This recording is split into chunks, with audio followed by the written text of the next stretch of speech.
neste nosso estudo da história da igreja, nós queremos dividi-la em partes, porque como são 2000 anos, são muitos acontecimentos, são muitas mudanças, nós queremos ir devagar. Bom, nessa primeira conversa eu gostaria de sintetizar em 4 partes o que nós vamos estudar. Primeiro, vamos pegar o período do ano 0, nascimento de Cristo, até o ano 476, que foi a queda do Império Romano.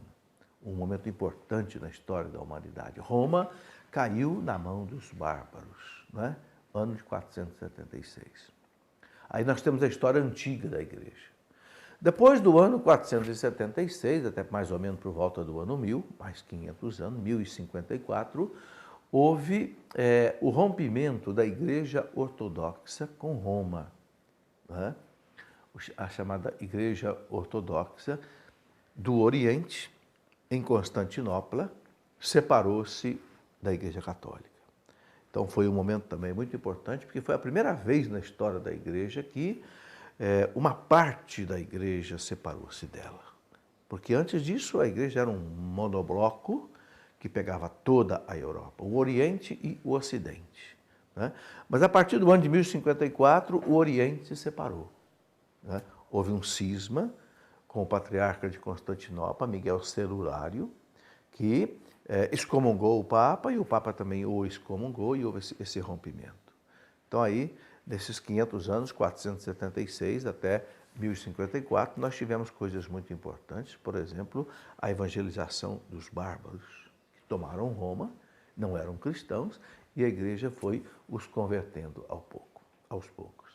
Depois do ano de 1054, mais ou menos até o ano de 1453, temos aí mais ou menos 500 anos também de história, e é um marco importante esse ano de 1453, porque foi exatamente a queda do Império Romano do Oriente. O Império Romano do Ocidente já tinha caído, desaparecido no ano 476, mas continuou no Oriente, até que em 1453 os turcos otomanos tomaram Constantinopla e houve então a chamada queda do Império Romano do Oriente. Bem, aí então praticamente o Império Romano desapareceu no seu conjunto. Essa terceira fase é que nós queremos também estudar. E foi uma fase muito importante porque a igreja construiu a civilização ocidental. Aquilo que ficou sendo conhecido com o nome de cristandade, né? Nesse período surgiram as universidades pelas mãos da igreja, houve as cruzadas, foi o período também da Inquisição. Enfim, uma série de acontecimentos importantes aí, mais ou menos do ano 1000 até mais ou menos do ano 1500. E depois, a quarta parte da história da igreja que nós queremos estudar é mais ou menos do período de 1453 até os nossos dias. Então, esses últimos 500 anos da história da igreja. Até, mais ou menos, uma data muito importante, de 1929, quando foi formado o Estado do Vaticano. Desapareceu o grande Estado pontifício que a igreja tinha por mais de 1000 anos, que foi reconhecido por Carlos Magno por volta do ano 754, e desapareceu por volta do ano de 1929, mas começou então a existir o atual Estado do Vaticano.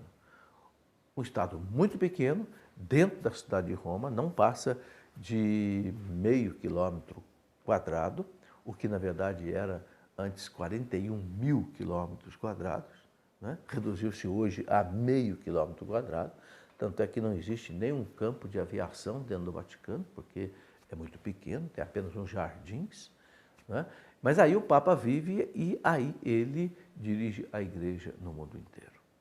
Então, nesses 4 períodos da história da igreja, mais ou menos a cada 500 anos, a gente vai poder estudar um pouco, né, de toda essa história que aconteceu ao longo desses 20 séculos.